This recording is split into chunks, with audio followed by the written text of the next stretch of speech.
He's the former president and publisher of the Sun Herald, and now he's on the radio. Welcome to Coast View with Ricky Matthews on SuperTalk Mississippi Gulf Coast 103.1. Good morning. I hope you're having a great day, and welcome to Coast View. I'm Ricky Matthews. As I've done the last couple of mornings, I want to define view for you. V-U-E. It's the visual perception of a region. This is a show about celebrating coastal Mississippi, and we've had a great couple of shows under our belt, and I look forward to the conversation we're going to have today. Good morning, Kyle. Good morning, sir. How are you? I'm fine. It's kind of chilly outside this morning. It was a little colder than I thought it was going to be. So I got up this morning, looked out over Biloxi Bay, and it was literally the most beautiful sunrise I've ever seen. And then yesterday, I was headed to dinner down, moving west on Highway 90, another amazing sunset. And I can't help but think about it. Where in the world can you get such a beautiful sunset? Honestly, you really can't unless you're camped out in the middle of the Pacific. And there's nobody there to enjoy that, buddy. That's tough. Anyway, thanks for all you're doing to help move this show along. And Kyle's been a terrific producer behind the scenes. So far this week, on Monday we heard from Governor Barber. He talked about the Mississippi Gulf Coast and how it relates to the rest of the state. And one of the points he made was that there's 15% of the state's population on the coast.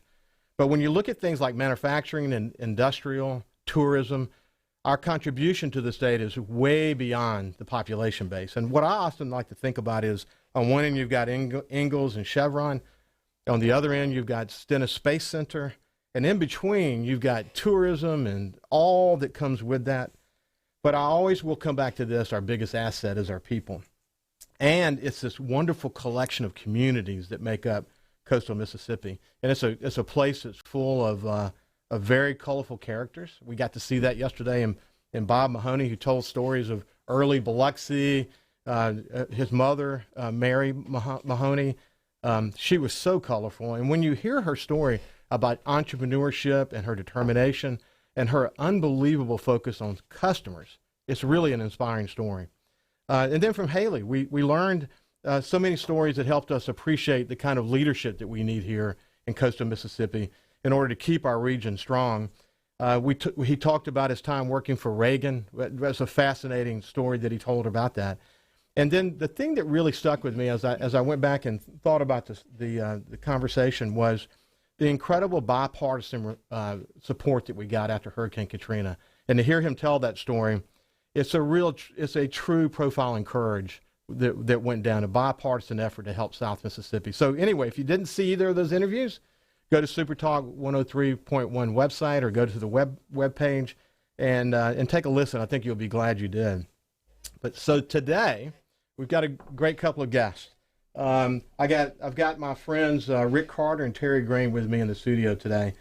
Their story is one of dogged determination. If you think about the old Edward Hickson quote that says, if at first you don't succeed, try again, that tells their story. Their story is also about determination.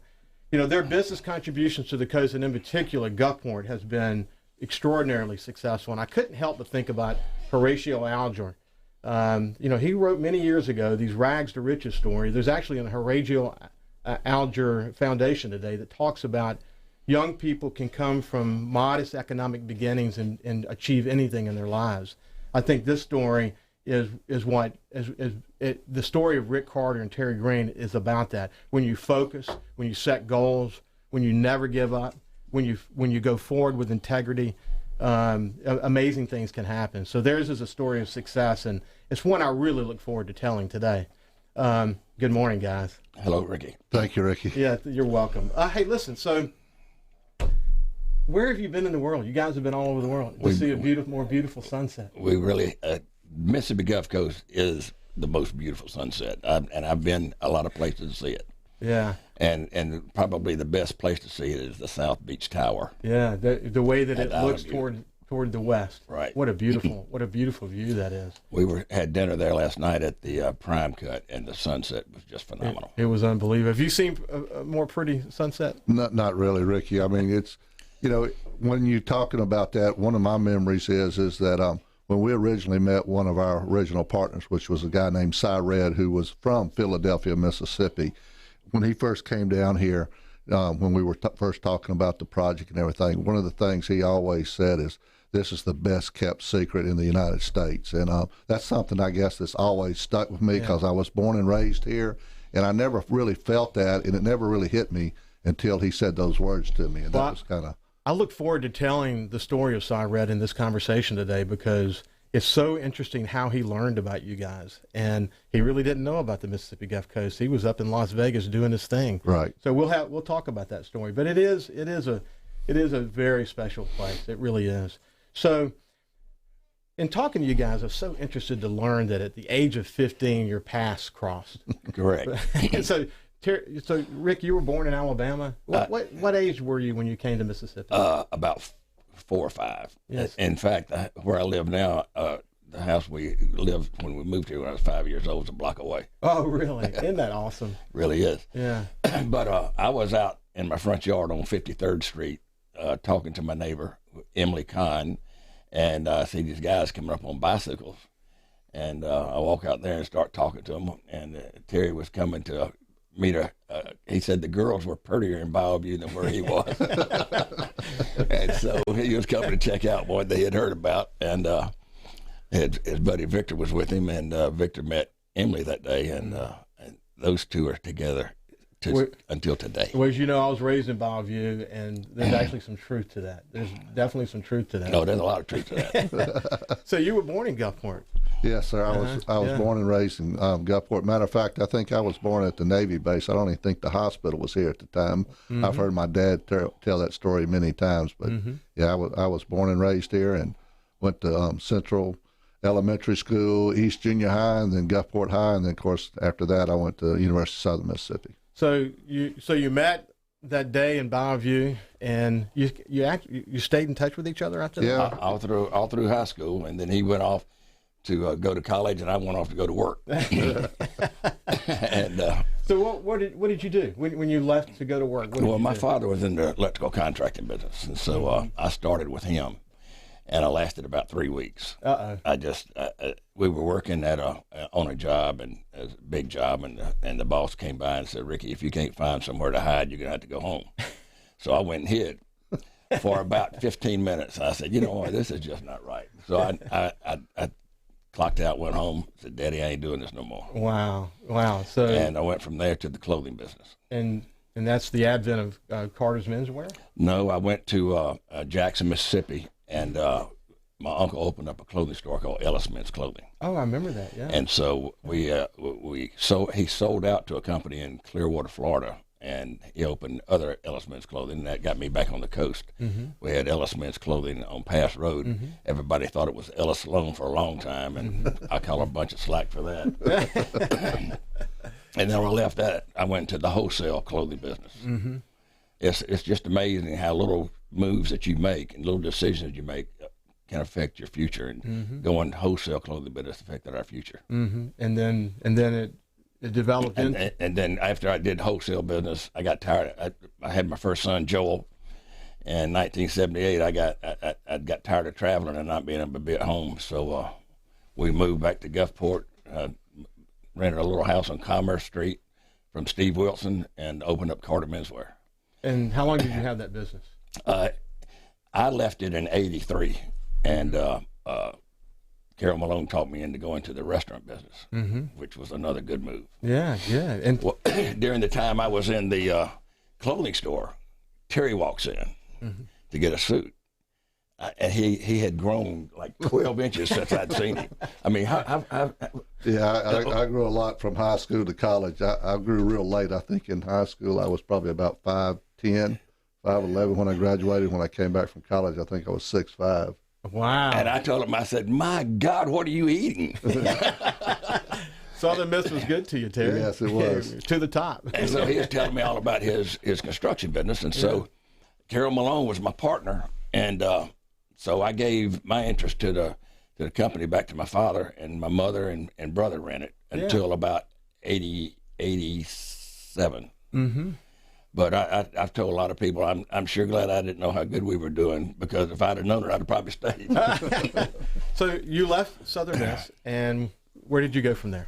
Well, I came back to Gulfport for a while, and my dad was in the construction business and everything, so I kind of talked him into building a spec house. So we built a spec house, and of course at that time things weren't moving real fast, and we'd finished the house and everything. In the meantime, I learned a lot about building a house from the ground up because me and my father had done it together. So I went out to Houston to visit some friends of mine for the weekend, and I was telling them about I was interested in home building. And this close friend of mine, Leslie Dennison, you can finish, yeah.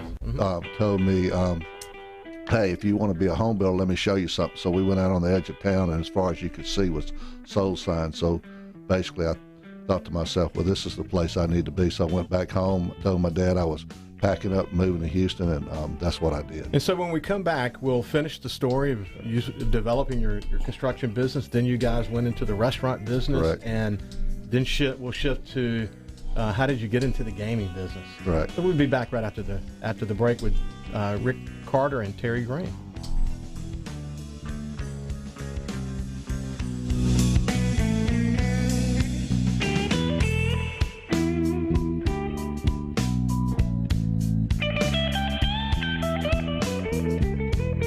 Listen live or on demand and watch episodes of Coast View on your laptop, desktop, or on your phone or tablet by going to SuperTalkMSGulfCoast.com. From the Gallo Radio Show archives. In the house, Mike Hurst. When I started at the end of 2017, sadly, our office had gotten so low during the last administration. I think in FY16, we prosecuted 11 illegal immigration cases, 11, which is embarrassing. First year I was there, we had jumped almost 700% to 77 prosecutions. And Paul, that number I think is going to increase very much more this year. We are continuing to see illegal immigration impact crime around the state. I'll give you a perfect example. About a month ago, we prosecuted an illegal alien who had brought 9 kilos of heroin and 1 kilo of fentanyl through our state. Now, to give your listeners an idea of what 2.2 pounds of fentanyl will do, that will wipe out 1 million people, Paul.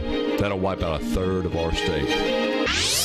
This has been another Gallo Radio Show audio archive. So you probably already know Adventures Pub and Spirits has won awards for local favorites Hangout on the Coast and Best Bar on the Coast, but you may not know that Adventures also features an excellent lunch special menu Monday through Friday. Homemade lasagna, burgundy beef tips, chicken fried steak, shrimp creole, and more for only $8.95.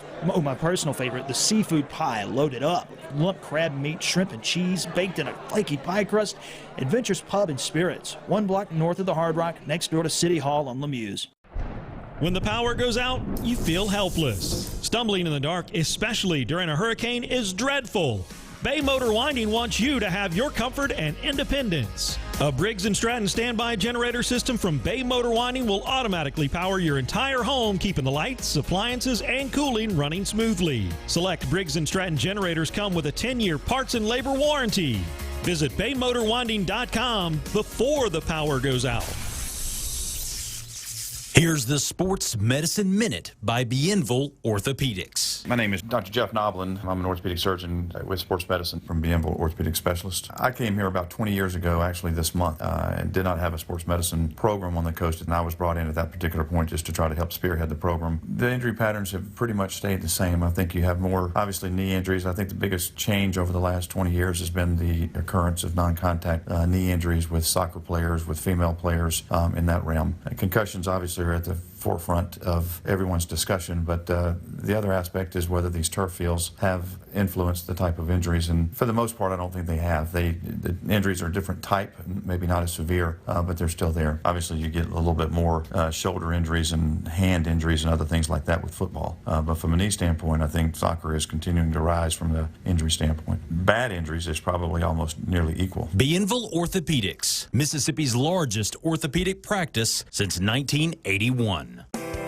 This is Coast View with Ricky Matthews on SuperTalk Mississippi Gulf Coast 103.1. Welcome back to Coast View. We've got Rick Carter and Terry Green, the co-owners and sole owners of the Island View Casino, and they've got such an inspirational story. We just got finished talking about, where they came from, how they met, and where we were in the conversation is Terry was headed to Houston to start a construction business. Terry, why don't you continue that and then talk about how you guys ultimately came back together again? Sure. So basically, I went out to Houston, and just kind of at that time it was boom city, and if you had a little bit of hustle about yourself, I think you could do pretty good, and a lot of people did. And I was one of the fortunate ones that I met some people. We started a construction business. I ended up building houses, and then that led into apartments, and I did some apartment projects and things of that nature. And I've basically been doing that for about 30 years. It's kind of my side job, I guess you would say. And so, Rick, you got into the restaurant business with Terry Malone during that time. Correct. And opened up a Catfish Shack at Lafayette, and it did very well. Mm-hmm. And so then I got the franchise to Houston, and I went over to Houston looking at locations, and I remember Terry telling me that he was in the construction business, so I contacted him, and we got together, and he built our restaurant in Houston. Mm-hmm. And he did a fantastic job with it. And at that time, oil just crashed. I think it went down to like $29 a barrel, and there was more U-Haul trailers leaving Houston as I'm opening up this new restaurant. So it was tough. Yeah. And so the housing business got bad, and Terry said, I don't know what I'm going to do. And I said, well, go find us another location. We'll do another one of these. And I had a little program I designed to where, we'd get the money to do the out partial pad.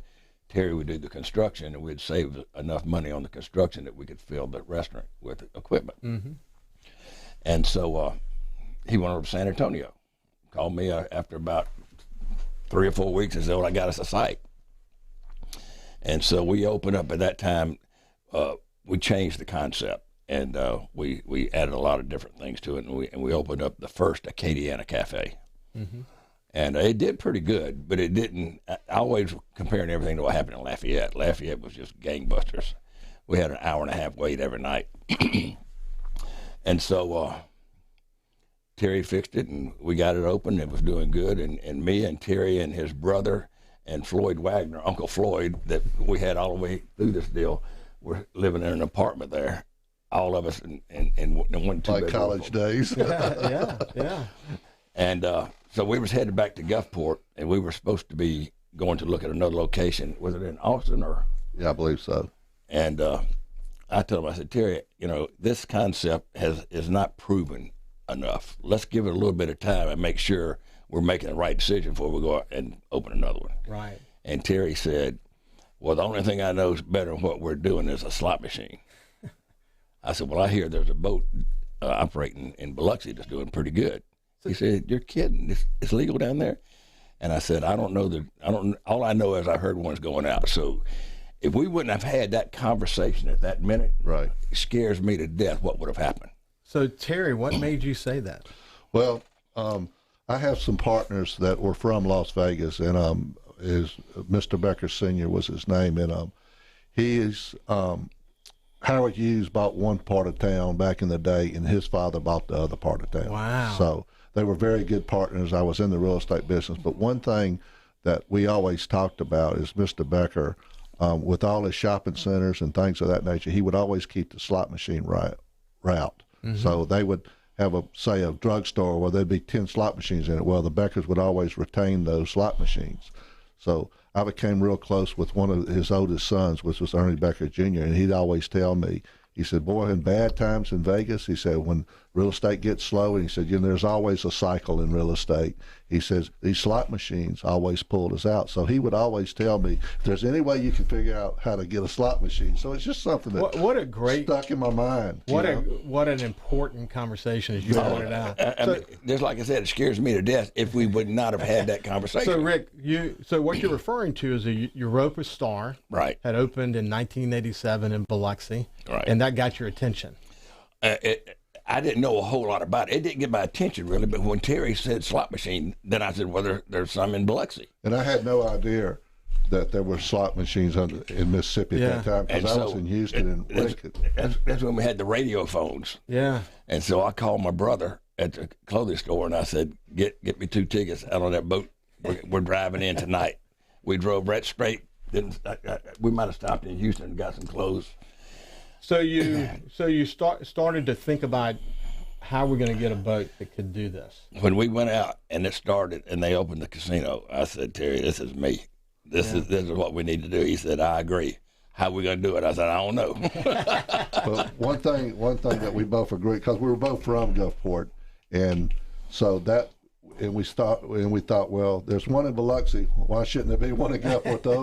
The old camaraderie between Gulfport and Biloxi, I think, you know. So you went to the State Port of Gulfport and Right. began to have some conversations. Correct. And we ended up getting the agreement, and it was posted in the newspaper that we had got to deal with the State Port, and this was 1988. And one thing, I hate to interrupt you, Rick, but talking about Rick, one thing I thought was so important is people always ask you, how did you do this, or how did you come about this? I think that meeting at the port with that one guy that wrote one article about local boys bringing cruise ship to Mississippi, I think that is about an 80% chance of why we are where we are today. Because without that guy writing that one article, I don't think we would have ever met Cy Red. So Cy Red reads that article. Correct. Right. And what did he do? He called Dick Malpas up in Philadelphia, because Cy was from Union, Mississippi, and he knew the Malpas family very well. And he said, I need to know an attorney in South Mississippi that I can trust. And Dick Malpas said, call Hugh Keating. Yeah. And so he called Hugh, and Hugh called me, and he said, some guy from Vegas is going to call you. And I said, what's he? He said, he just wants to talk to you about the casino boat you're bringing in. And I said, okay. And so about 3 weeks later, I get the call from Cy. I'd even forgotten he was going to call. And he was such a character. I mean, he said, well, Mr. Carter, I hear you got a lease with the port to bring in a ship. Have you got your stuff yet? And I said, no, sir. We're working on it. Yeah. We got the lease. We were trying to go out and find somebody that we were in the food and beverage business. So we were going to operate the food and beverage. We were going to lease out all the other parts of the vessel. That's how they did it. We went down to Miami and went out on Sea Escape and saw how they did it. Yeah. And talked to everybody there and talked to the captain, and they kind of gave us the game plan on what we need to do. Mm-hmm. And so he said, well, I might be interested in the casino part of it. And I said, well, Mr. Red, I said, I was still living in Lafayette at that time. Mm-hmm. I said, do you have enough money to do the whole thing and not be in a cash flow bind, because this business takes a lot of cash? And he said, yeah, I like your style, Rick. He said, I'll send you some information on me, and you let me know what you think. And so we hung up. I called Terry. I said, Terry, call your buddy Beckers and ask him who Cy Red is. So you go from there. Yeah, it was. I'll never forget that conversation because I basically called Ernie Becker and I said, Ernie, I said, there's a guy from Las Vegas that wants us to come out there and meet with him about an idea that me and Rick have about bringing a gambling ship to Gulfport, Mississippi. And I says, this guy from Las Vegas has called us, and I said, I don't know who he is, so I want to ask you your opinion. He said, well, who's the guy's name? And I said, well, his name is Cy Red. There was a pause on the phone. And he goes, Cy Red wants to meet with y'all? I go, yeah, why? Who is Cy Red? He says, Terry. He says, Cy Red invented the electronic slot machine. He owns IGT. And I suggest if he wants to meet with y'all, you better get out here as quick as you can. Wow. So Terry called me and said he had just sold IGT for like $750 million. I mean, a ton of money. Whatever the number was, yeah. And so I called Cy back, this is like 45 minutes from when I was talking to him. And I said, Mr. Red, I said, I realized I made a mistake questioning you. Can you see us at 9 o'clock in the morning? And we went out, cut the deal with him, and started. So at this point, the story of the boat, how you got the boat is a great story. But to shorten it, the boat, was that already in process, the boat that you found? No. Okay. No. Well, I had looked. I flew all over the world looking at boats. We were looking at cargo boats. Yes. So we were. It was not going to be as big as it was. Yeah. And so I said, we need a bigger boat. Yeah. And I said, well, I can find them too. So you found one in Greece. Found one in Greece. Went over. Terry was. So I put up his financial statement for Terry to go borrow the money. And so I'm on a flight to London to close. I think this was like on a Monday to close on a Wednesday. Uh-huh. And Terry I'd call him. Hadn't got it yet. The loan hadn't closed yet. And we get to London, and I'm in my room waiting for the phone call, about to have a heart attack, that I'm fixing to have to go tell the guy from Greece that I don't have the money to close. Terry called me, I guess it was late that night. Right. I said, man, we finally got the loan. I said, Jesus. And so what tell people what you were listening to. Oh, that song had just come out, Don't Worry, Be Happy. And I bought it and put it on a headset, and I must have heard it 1,000 times before I got that final call. Wow. So the first ship, the first ship we got, and we were doing a press conference at the port, showing them all our big, beautiful ship, all beautiful pictures on it. And the press conference was phenomenal. Yeah. So we get back, me and Terry's high-fiving, we're in cloud nine, and phone rings when we get back. We converted the old warehouse into a cruise vessel. I mean, into a marina. Terminal. Yeah. And so I get a phone call, and it's the guy that brokered the ship.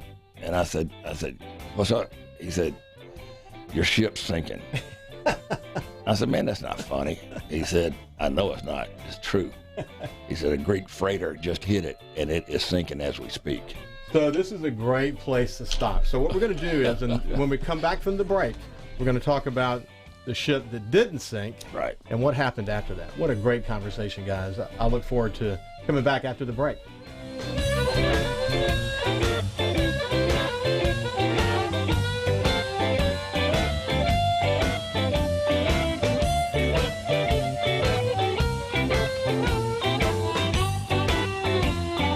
Also listen live to SuperTalk Mississippi Gulf Coast 103.1 on your Amazon Alexa devices. Once you've enabled the skill, just say, Alexa, open SuperTalk Mississippi Gulf Coast. Everyone in my family uses electricity differently. But when it comes to our Touchstone Energy Cooperative, we all think about it the same way. The co-op is power. Sure, electricity turns the lights on, but power is the information I get from my co-op about efficiency, safety, technology. And I trust the co-op because we are the co-op. They're our neighbors. Our friends. Our home. Brought to you by Coast Electric and Singing River Electric, your Touchstone Energy Cooperatives. In the house, none other than the executive director of MDA, Glenn McCullough. No less than CNBC last week said Mississippi is taking the lead along with North Carolina, I think in Montana and Rhode Island. They mentioned Ingalls Shipbuilding and the integration of young students into the workplace was with the Toyota Wellspring Fund, with the principal from New Albany High School. He said our 10th graders right now work on equipment that's in the Toyota Corolla assembly plant in Blue Springs, and they are so energized and excited they cannot wait to go to work and assemble automobiles. All of our work on drones, all of our work on building helicopters, our radar system in forest, automobile entry. There's a lot of good things going on that you only hear here because most of the media out there would not tell you that. We tune into the Paul Gallo Show, Super Talk, Mississippi. I'll use that as a promo. Thank you, sir. From the Gallo Archives.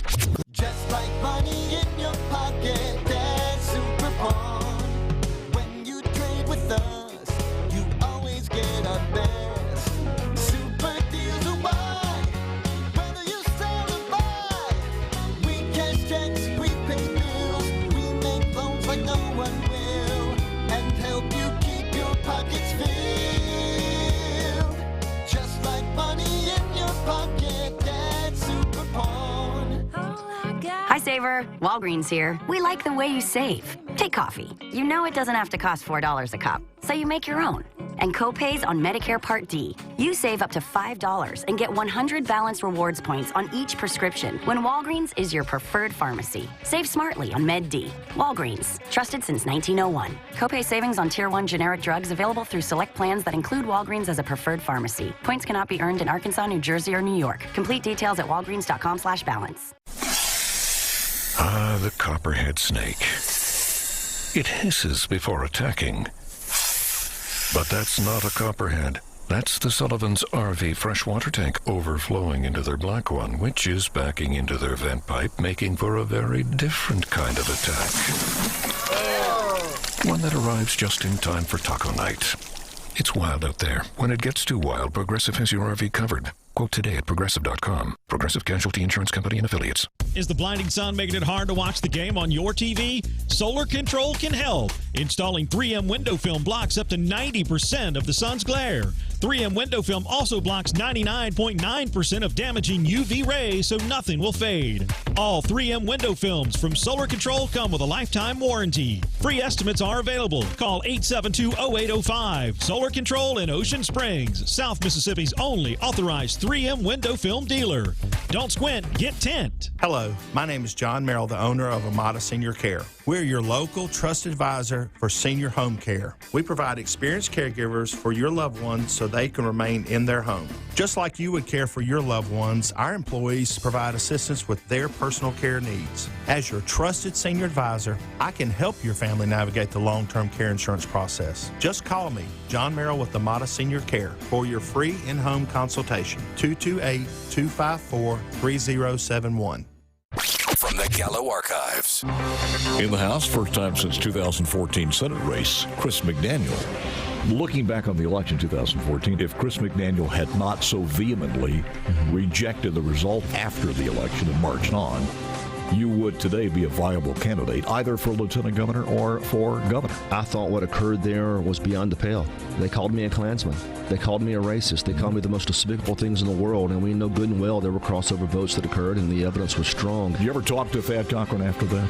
I tried on several occasions. Oh, is that right? You know, he never did return my call, and I always wanted him to know that I respected him as an individual, but the disagreements didn't change that respect that I had for him. Are you looking forward to the next session?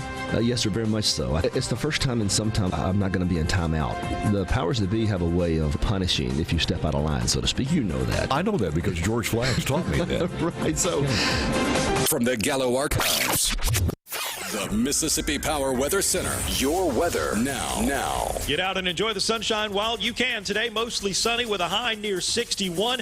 Clouds will begin to roll in tonight. The low right around 49 or so. Cloudy tomorrow. High near 70. Tomorrow night, a 50% chance of showers, possibly some thunderstorms. Mainly after midnight, cloudy. The low 61 on Friday. Cloudy once again. High 71. Visit MississippiPower.com/ways to save to learn about programs and resources that can help you save energy and money on your electric bill. His love for the coast is why he's here. It's Coast View with Ricky Matthews on SuperTalk Mississippi Gulf Coast 103.1. Well, we're having a fascinating conversation with Rick Carter and Terry Green about their working together, their collaboration in their business, and the evolution of gaming on the coast, literally. So the first ship sunk. Correct. And then you found a second ship.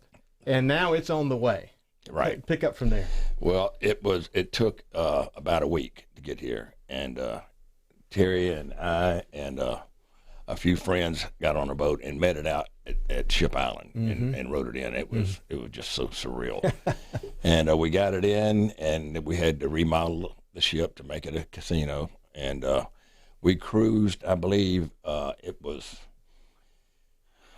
I think it's January of '89 was our first cruise. January, February, our first cruise. And what was interesting about the Europa Star, which is the casino that opened the boat that opened in 1987, they had some court battles about where international water started. Was it 3 miles off the coast of Mississippi? Right. Was it 3 miles off the Barrier Islands? But you guys decided coming into this, first of all, because of the draft of the boat. Is that the reason? You weren't going to be riding around in the Sound. We couldn't go in the Sound if we wanted to. Yeah, but essentially you were headed to international waters. Yeah, that was our game plan from day one, Ricky. That we always thought that we wanted to abide by the law, and that our vessel was a big enough vessel so that people would not get seasick on, because that's one of the big problems that the smaller boats were having during that time. So when we put our business plan together, we always intended on going into international waters. Yeah, I remember I was on one of those first cruises because I was curious, like everybody else, how does this work? I remember literally a lock on the gaming area, and Correct. when we arrived in international waters, you'd unlock it. What was the impact of that downtime? Oh, it was terrible. It'd take us an hour to an hour and a half to get out. Yeah. So you're looking at 2 to 3 hours worth of dead time. Mm-hmm. Si came to us and said, "We're not generating enough revenue. We got to get we got to be able to do it when we leave. Mm-hmm. And so so let's go through this. So initially, in order to be legal, you had to have everything locked up until you got to international waters. Then you could unlock, and then there was a second stage, which is the path you chose to take, which is legislative, to say what specifically. Well, we went up to Jackson, and it was too late to introduce bills, so we had to get the rules suspended, which took a 2/3 vote. And 6 weeks later, we got the law passed to allow us to, as soon as we left the harbor, to open the casino. It was called the Cruise Vessel Gaming Act of 1989. That's the same law that governs us today. Wow. It was changed to allow for dockside, and it was amended to allow for the 800 rule that governs us. So how were you able to? Were you going to say something, Terry? Yeah.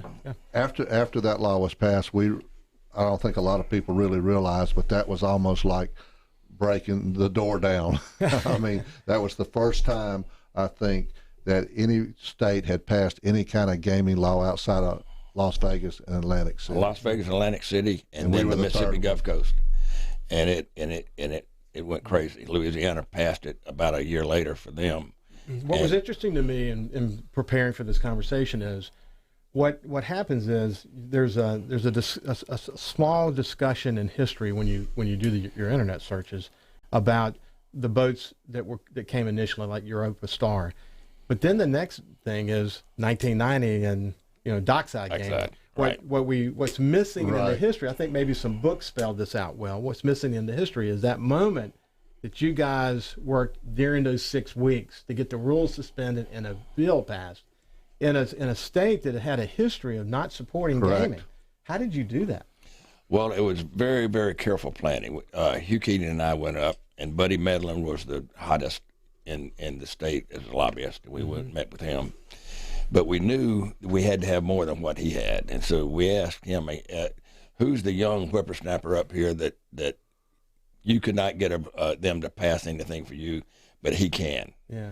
And he said, Scott Levingway. Yeah. So we went and hired Scott Levingway. Yeah. And between the two of them, we got enough votes to get it passed. And but to be able to suspend the rules to introduce gaming we were told it's impossible. It never happened. Yeah, it was literally a substantial watershed moment as it related to the history of gaming. Well, when the law was passed and Hugh and I headed back to the coast, Hugh said, pull over just a second. And I said, what, you all right? He said, no, I just wanted to reflect on, I don't think you realize what we just accomplished. Wow. And I think Hugh Keating picked up on it faster than all of us because, and I think exactly what you said, Rick, I think that's a gap that people didn't realize because without that law being passed, I don't think we would have seen gaming in the state of Mississippi. So it's amazing. So let me ask you this. Was Cy happy? Oh, my goodness. He was elated. Yeah. He thought it was going to be the answer. And one thing, a story that I remember, when we first got into this business and we were sailing in the ship, we were having a dinner with Cy one night. It was Rick, myself, Cy, and his wife. And Cy started talking to me and Rick about having gaming in the state of Mississippi. Rick looked at each other like, are you crazy? Mm-hmm. I mean, Mississippi will never allow us to have it. But that was before we had even really started the business. But that was already in the back of Cy's mind. And it's just amazing the foresight that guy had. He was amazing. It was unbelievable. I asked him, I said, Cy, you've sold out a business. At this time, he was like 72 years old. Oh, he was about 82, I think. No, he was about 70. He was in the 70s. And I said, why would you want to get back in business? He said, because I'm from Mississippi, and I've always wanted to bring something back to Mississippi. He supported Southern Miss. Yeah. He bought them their first printing press up there. Wow, that's incredible. So at one point along the way, though, the ship moved to Galveston. Correct. What precipitated that? What happened is we weren't making enough money, so Cy basically came to us and said that he said, guys, we had a great run at that time. He said, we're just not making the money. I just don't want to pour any more money into it. And at that time, I had been working on Galveston because when we first put the program together, we thought we were going to make all this money in Mississippi. Well, I'm sitting here in Houston, Texas saying, well, Galveston. We were going to have two boats. We were going to have two boats. And I asked Cy, he said, oh, yeah. So But while I was over there working on getting preparations to do the boat in Galveston and getting the rights and everything, that's when the ship wasn't making any money. And Si was basically going to shut it down. Yeah. So me and Rick begged Si, and he said, well, I'll tell you what. He says, y'all start running the business then. So he basically gave us the strings. He gave us enough money to make one payroll and to get the boat to Galveston. Wow. Yeah, me and Rick had to personally guarantee food. We did all kind of things to get it going. But what happened in Galveston is that it exploded over there because there were 6.5 million people there, and the income, the money, where normally in Mississippi somebody, and I'm just giving an example, would bring $100, they would bring $1,000 over there. So it exploded over there. But what happened over there is once we left, then people started coming to Rick and myself saying, gosh, man, when y'all were here, the hotels were filling up, the restaurants. I think the main thing, Rick, is people, when we put I-10 through here, it killed this Mississippi Gulf Coast. Yeah. Everybody get on I-10 and go straight to Florida. Well, when we had the ship here and you could gamble, people were stopping on the way going to Florida on I-10. And so what happened was when that ship left, everything started drying back up. So the local people started getting behind us and asking, what can we do to get y'all back? And that's when Si and Rick and I said, well, let's just tie up to the dock instead of going out to international. That was another Si. Tie up to the dock. That was something Si came up with, and that's what revolutionized, I think, everything. So Dockside Gaming was passed, and you had.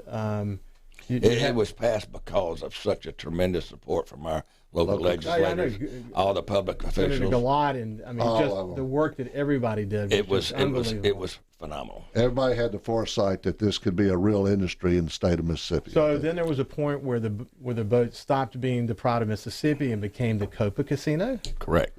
And just before Hurricane Katrina, you actually acquired a barge. Right.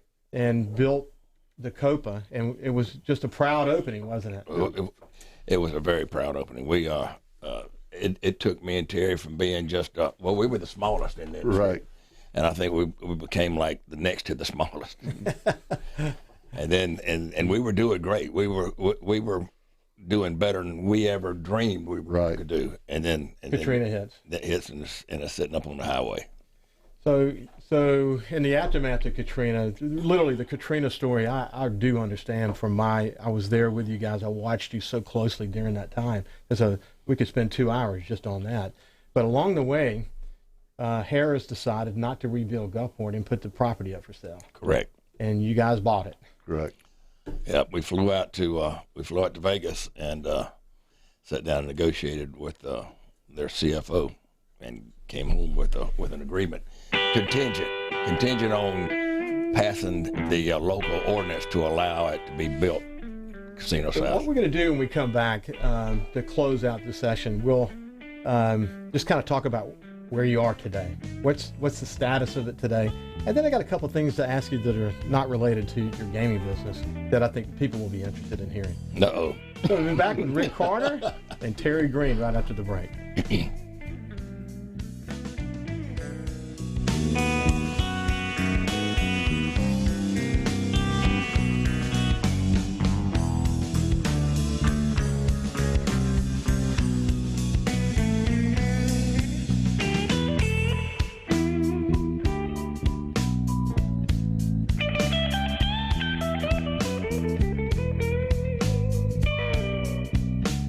SuperTalk Mississippi Gulf Coast 103.1 on Twitter at SuperTalk MSGC.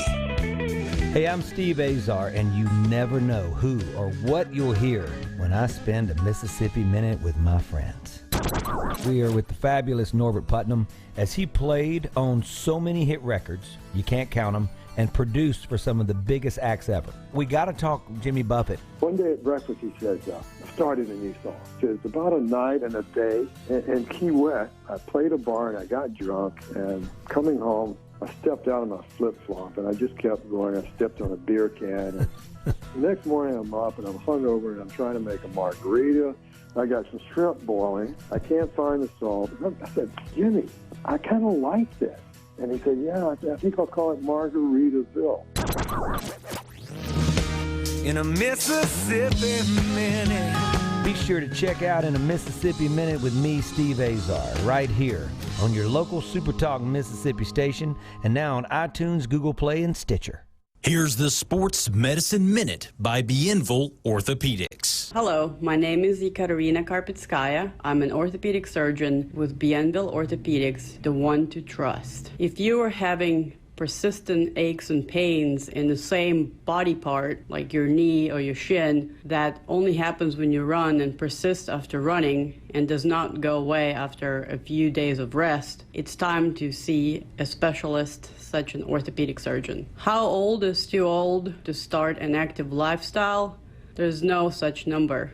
There are some Ironmen in their 80s. If there are some persistent injuries that are keeping you from running, there are other alternatives that you could try, such as swimming or riding your bicycle. While exercising or being active in the South Mississippi heat, it's very important to hydrate. Bienville Orthopedics, Mississippi's largest orthopedic practice since 1981. Are you going to be turning 65 in the next 6 months? You really need to start working on your options right now. For the last 50 years, you've trusted Gary Smith to help you with those options, and he's still here for you today. Start looking for a simple card in your mailbox. Not a piece of mail with an 800 number, but a simple card to say hello with a 228 number. That's Gary Smith. Talk to Gary and tell him what you're looking for and what you can afford for your Medicare supplemental insurance and Plan D prescription drug plan. That way you can keep your doctor and your meds. Call the Gary Smith Agency or visit online at GarySmithAgency.net. Our policy is taking care of you. You're standing in the 10 items or less line behind the guy with 12 items and a lady writing a check. Then you hear the cashier say, "I need a price check on." You mutter to yourself, "Oh, geez." Next time, come to Polk's Drugs. It's easy, it's convenient,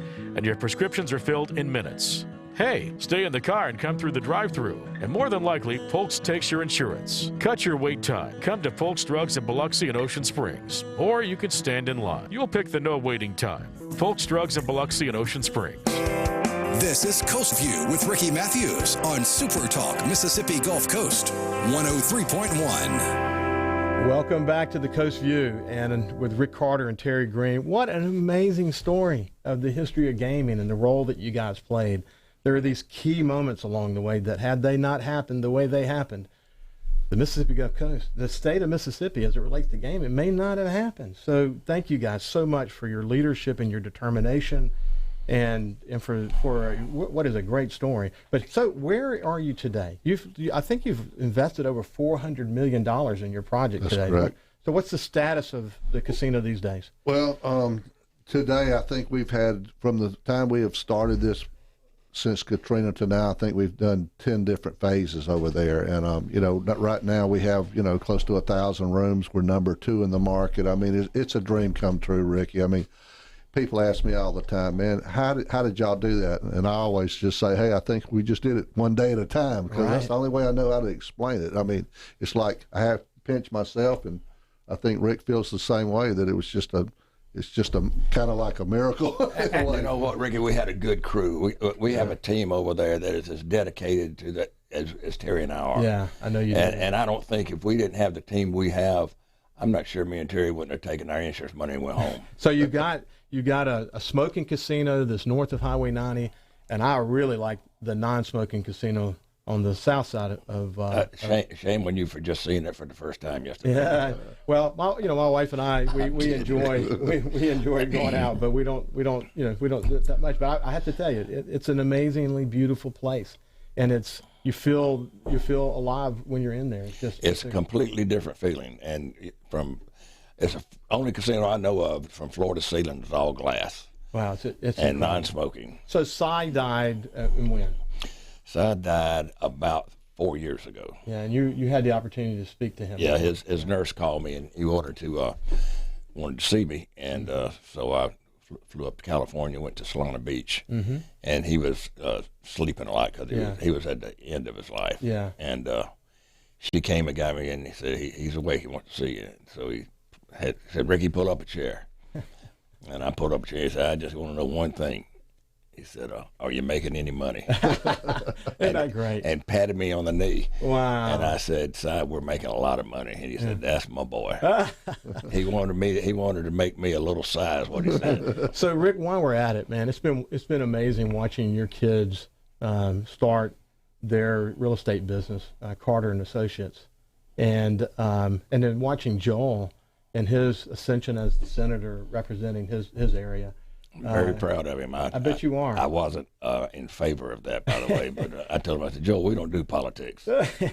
He talked me into it, and so I got on board 100%. I mean, he really feels like he's enjoying it, and he's doing a great job. He's passed 2 or 3 bills on his own that make a real difference, and now the real estate firm continues to grow. Jake Carter and Company is operating in Mississippi, Alabama, and Florida now. Wow! And they just opened another office in Foley. They have over 40 agents. Century 21 just sent out a report yesterday that out of the thousands of agents that they have, Jake Carter and Company is in the top 25. Wow, that's incredible. That's awesome. I know you have to be proud. And Terry, blown away. You've got a winner horse now. You're in the horse business, the racehorse business. Amen. Yeah, Rick, it's a love that I've always had ever since I was a kid. I've just loved horses. My grandfather had a few, and they used to always have to pull me off of them because every time I was out there from the time I was 6, 7 years old, I just wanted to ride a horse. I don't know why, but it's just always been that way. So I've just been very fortunate to be able to get in the thoroughbred business. I've had a real close friend of mine that's been in it for 40-something years, and he kind of got me in the door, and I started buying a few horses with him and just really started enjoying it and everything. And my son-in-law came along and fell in love with the business, and so we kind of started a horse operation. We have a farm in Lexington, Kentucky now, and we breed and race some thoroughbred race horses. And you won a very important race lately. Yes, recently. We won the Hopeful in New York, Saratoga, with a horse that we have. His name is Basin, and he's finished his 2-year-old as a Grade 1 winner, and now he's on his 3-year-old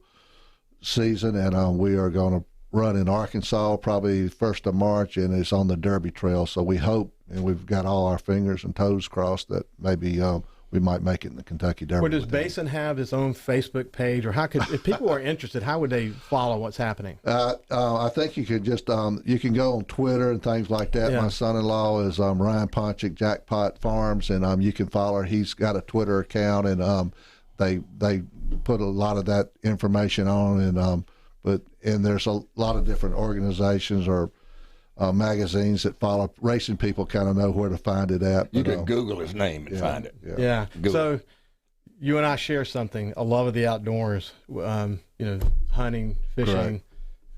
Rick, you don't hunt or fish. I don't hunt or fish, but I like yachting. I know you do, and you love sunsets, and you love tranquility, and all of that, and your son Jake and I, as you know, we have a wonderful bond in the outdoors, and he's a wonderful kid to be around. I love Jake as a son. Thanks.